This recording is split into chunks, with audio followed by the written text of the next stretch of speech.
We're here with All the Above podcast.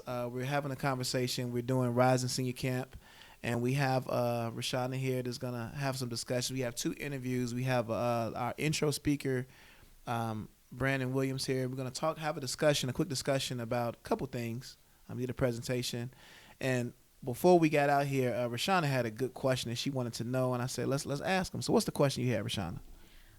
I was just gonna ask, how did you become so woke and conscious of things, like And you say woke. What do you mean by woke? as far as like, cause a lot of people don't think like he think. I could tell by Boys the or way he people? talk. Boys or Boys, boys of Hillcrest? yes, Go on and say it. Say the whole thing. yes, So you're saying a lot of the young guys don't talk like that. So I guess you want to know, when did he become like that? And in high school and college, was he like that? So when did he become like that, and why is he like that? Good question. exactly. Okay, That's what go the ahead, question Brandon. is. Word. Man. So like, I want to say my first any type of awakening or consciousness, first stemmed from the open mic scene in Chicago that I was exposed to. On the spoken word scene, there's usually, like, when people spit pieces, it's always about authenticity, and so always being a fan of rap ever since I was the age of 10. I'm 33 now. I would always look up something somebody spoke about that I didn't know. If I hear somebody talking about, Black Wall Street, then I'm gonna like, what? There's a black version of Wall Street. Yeah, it's in Tulsa, Oklahoma, and the district is Greenwood, Tulsa, and the Gap Band.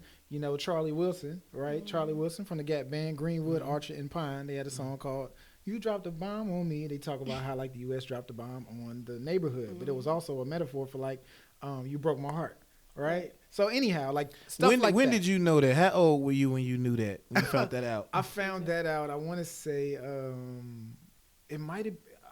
It might have been maybe 2013, 2014.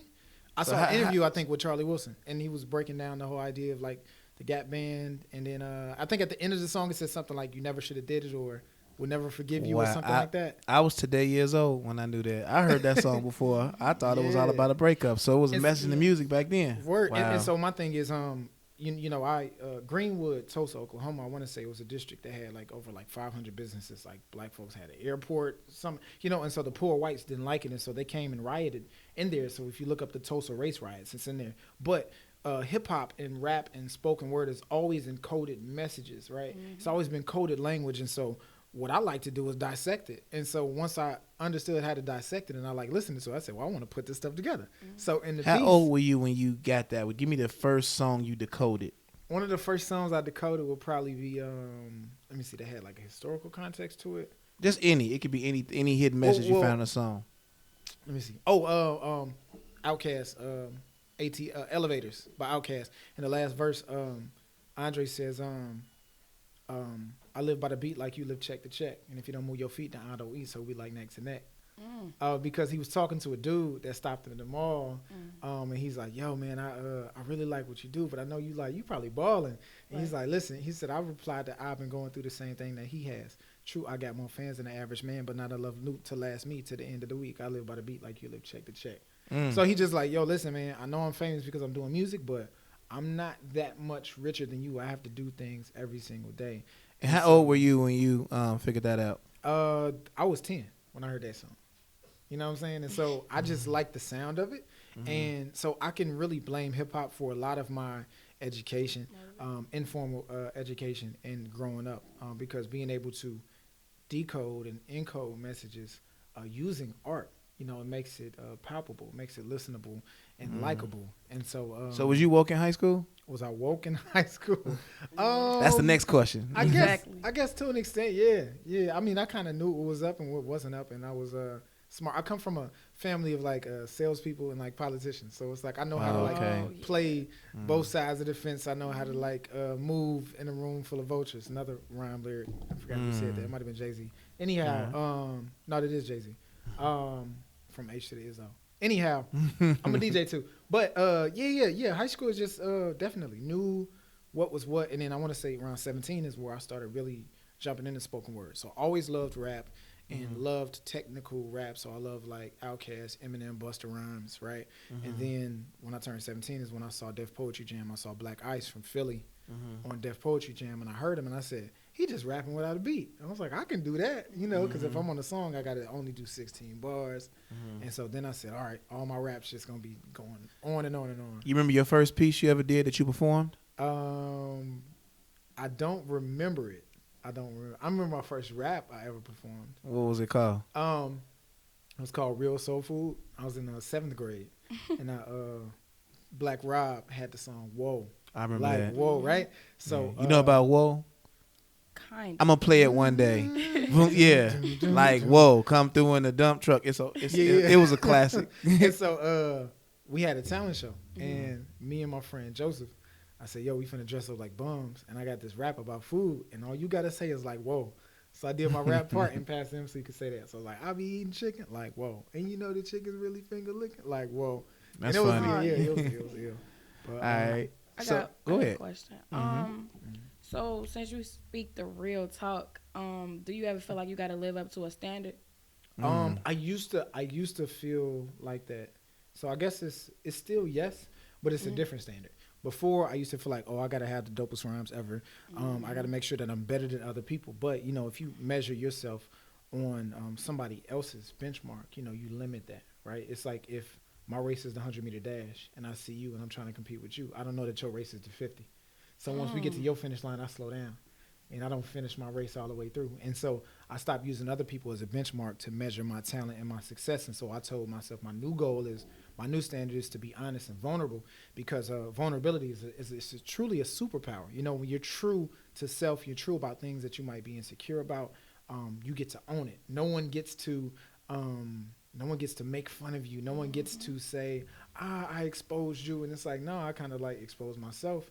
And now I get to start with it, That's like what Eminem did in 8 Mile.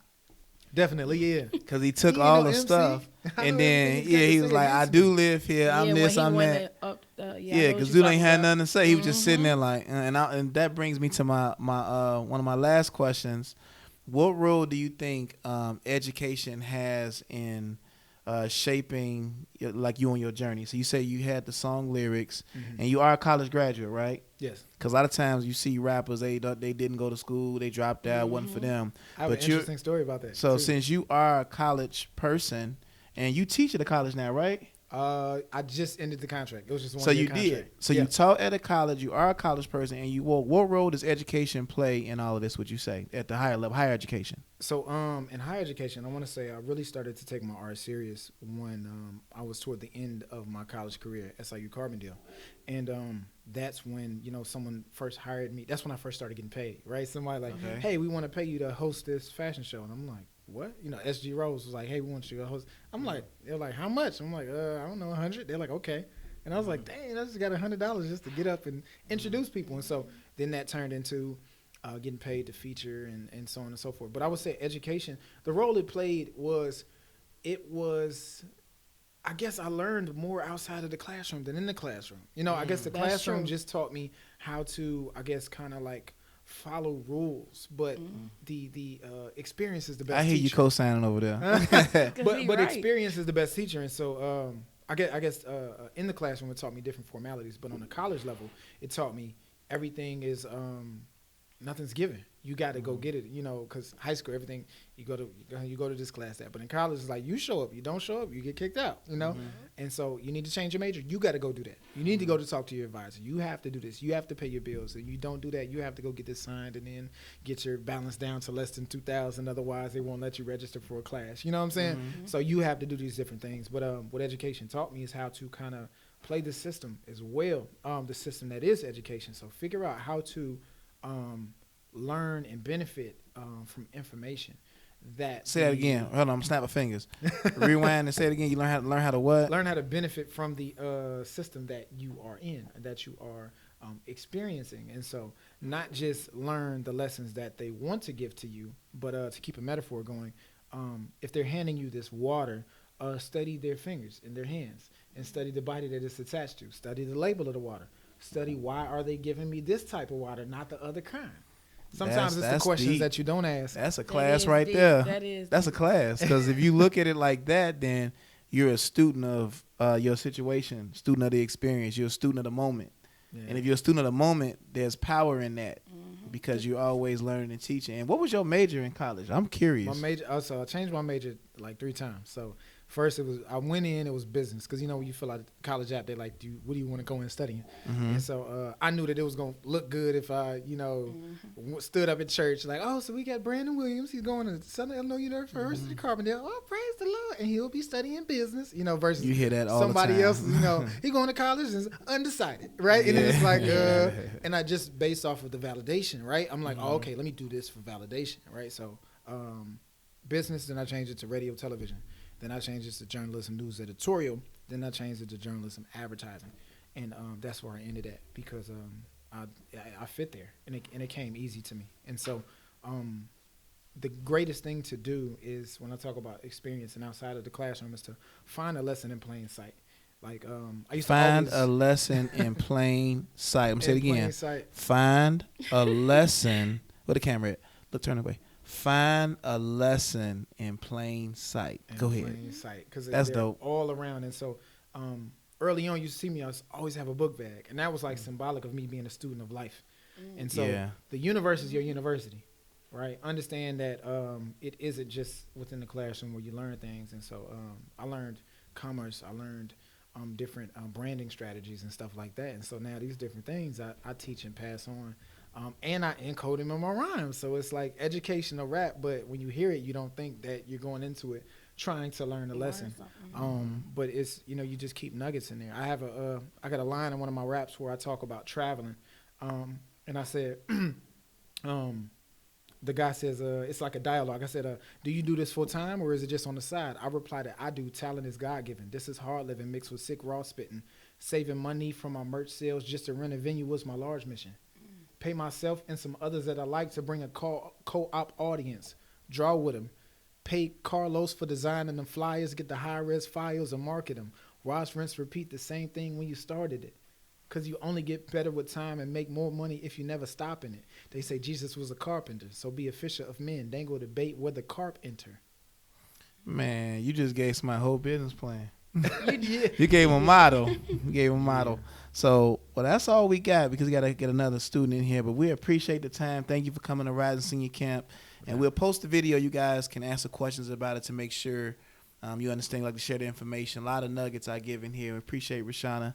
Thank you for coming out and doing this. And I'm going to spit. I got some bars, too. You want to hear my bars? Yeah. I'm going to get a first line. This rapper, go. I wrote this rap in high school. I'm saying the first part. Ready? I said, I'm hard to beat like 2 cheap speakers with no amp. Step to my camp, concentrated, Dakota's round my fader with a freestyle. That's it. Okay. That's old. That's old. Y'all don't get amps in cars no more, so y'all wouldn't know. But Come that's on. old. But Talk that's it. about So we out, y'all. We see you on the next episode.